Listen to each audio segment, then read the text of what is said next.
Hello' guys নমস্কাৰ welcome to my এটা নতুন ব্লগলৈ আৰু প্ৰত্যেক দিনৰ দৰে এটা মই কামৰ মাজতে আৰু এটা নতুন ব্লগ লৈ আহিছোঁ।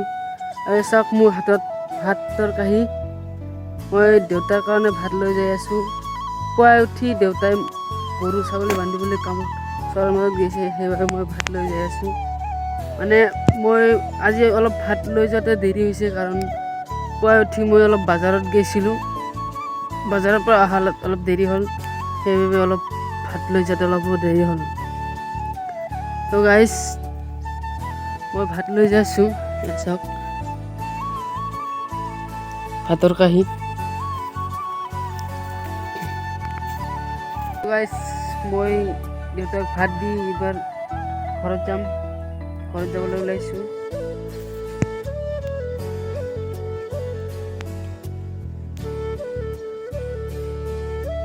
গাইজ ফাইনেলি মই নাৱৰ ওচৰত আহি পাইছোঁ। চাওক এইবাৰ মোৰ নাও চলাই চৰত যাবলৈ, সেইটো ঘৰত যাব লাগে।